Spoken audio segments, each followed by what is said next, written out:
Bonjour à tous, bienvenue sur Yosovan. Aujourd'hui je vais vous parler de la collection, plutôt la marque de Rihanna, Fenty Beauty, qui fait beaucoup de buzz en ce moment. Je me suis procuré le fond de teint Fenty Beauty en teinte 190. En fait la teinte 190 c'est celle qui va mieux aller aux peaux blanches, un peu mat, brune, mais pas trop quoi.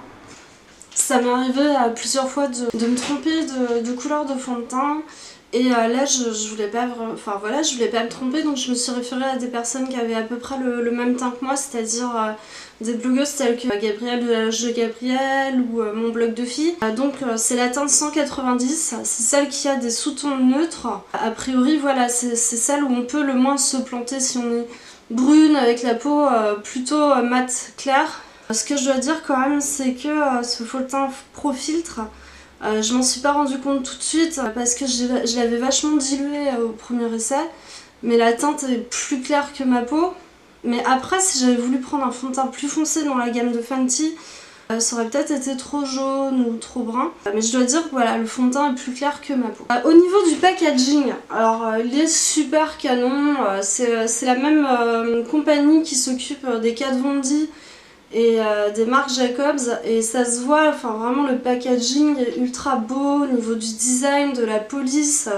Voilà, parce que je me suis aussi procuré les highlighters en duo et enfin voilà, c'est super beau, c'est super agréable à manier, enfin il n'y a rien à dire.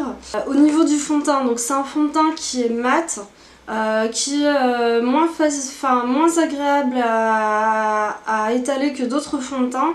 Mais par contre au niveau du rendu, on a un joli rendu. Si on veut masquer une imperfection, il suffit de repasser un peu et aller masquer.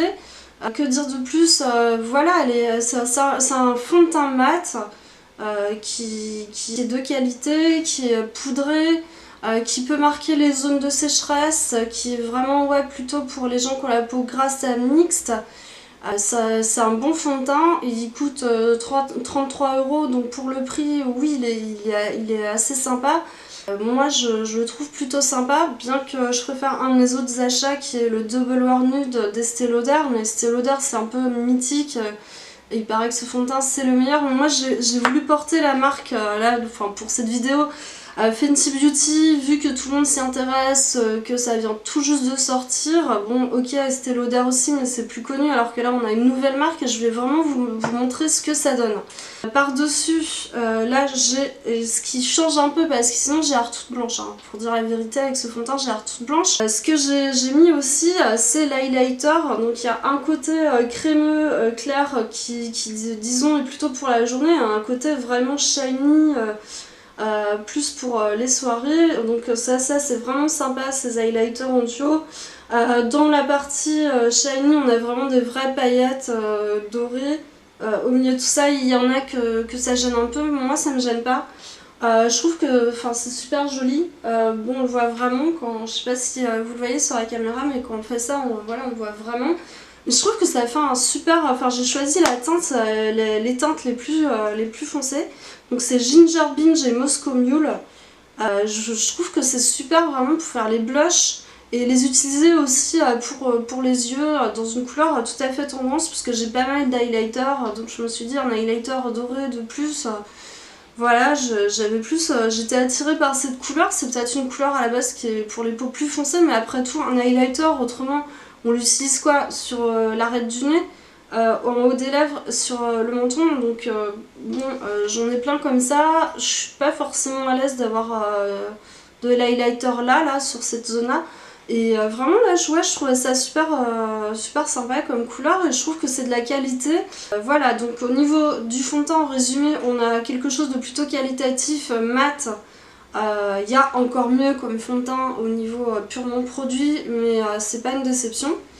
Et au niveau de l'highlighter, du duo d'highlighter, on a quelque chose de sympa qu'on peut utiliser non seulement comme highlighter, mais aussi en guise de blush pour les yeux. On peut détourner. J'ai même vu des gens qui en guise de, qui utilisaient des sticks de contouring comme rouge à lèvres. On peut vraiment s'amuser. J'ai pas pris le trio de contouring parce que bon, c'est 51 €, je me connais. je vais l'utiliser 3 jours. Moi je fais pas de contouring en général, je vais l'utiliser 3 jours et je vais plus l'utiliser ou enfin je vais pas le terminer quoi. C'est pas quelque chose que j'utiliserai quotidiennement, donc je préférais vraiment prendre le fond de teint. Ça, et j'ai hésité avec la base de teint qui a une assez bonne réputation, mais je me suis dit ouais mais quand même Fenty Beauty, si je présente que du fond de teint, et même moi si j'essaie que du fond de teint, des produits fond de teint, bah autant aussi aller dans le côté voilà, highlight de la marque, et donc voilà, c'est plutôt positif. Je voulais aussi vous parler des produits NARS. NARS a sorti les Power Matte, ils étaient déjà sortis à l'étranger ou sur le site, mais nous ne l'avions pas en France. Il était temps que NARS fasse un rouge à lèvres liquide mat longue tenue. Il y a beaucoup de grandes marques qui s'y sont mis très tard. Là il y a Guerlain, mais ils n'ont pas vraiment fait des rouges liquides mat. Enfin, il y a un côté un peu glossy, ou alors il y a en raisin, mais c'est très crémeux. Et puis Dior a aussi sorti ses mats. Moi j'ai pris au niveau des NARS, pour l'instant j'ai pris The Wax This Way que je porte, que j'ai swatché sur ma main. Bon alors désolé, ça a un peu fait... voilà, ça a un peu touché du tissu, donc ça a un peu fait... Et au niveau... je vous montre l'applicateur, il est très pointu. La matière est très liquide, elle s'étale bien. C'est très fin, donc on le sent pas sur la bouche. C'est vraiment une matière très fine. Donc comme je vous l'ai dit, on peut faire le contour avec l'applicateur et ensuite on le met à plat et on remplit la lèvre. La matière est super sympa, ça tient très bien. Ça tient pas au niveau, pas au point des Kylie Jenner pour vous donner un truc qui tient vraiment de manière hardcore. Mais vraiment la tenue est très sympa, moi je suis très contente, je les trouve super bien. Voilà, au niveau et les couleurs forcément ce sont des NARS, donc ils sont vraiment sympas. Et je vais vous montrer aussi l'autre couleur qui est un violet prune. C'est Save the Queen, on dirait un bois de rose comme ça, mais c'est plus un violet prune et je vous le montre tout de suite. Donc voici le violet prune Save the Queen chez les Power Matte de NARS. Moi je l'aime beaucoup. Quand je l'essayais à Sephora, une nana s'est arrêtée, elle m'a dit ah il vous va super bien et tout. Donc du coup ça m'a motivée aussi, parce que dans le choix de ce rouge à lèvres, et voilà, c'est une couleur statement. La plupart des rouges à lèvres Power Matte le sont assez. Il y a genre deux nudes, un marron beige clair, donc des teintes neutres, mais le reste sont des couleurs assez fortes, assez foncées. Et je trouve, moi j'aime bien, je vous laisse le regarder un petit peu.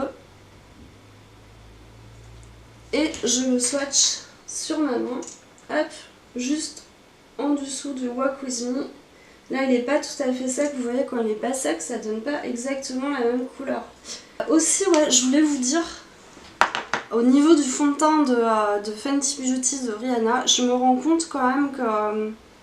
oui, j'ai oublié déjà de vous dire que quand vous l'appliquez, il sèche vachement vite. Donc il faut vraiment l'appliquer de manière assez rapide. Et il y a des petits paquets, vus de très près, un peu poudreux, qui se forment sur la peau. Donc c'était vraiment pour vous indiquer comment était le Fenty Beauty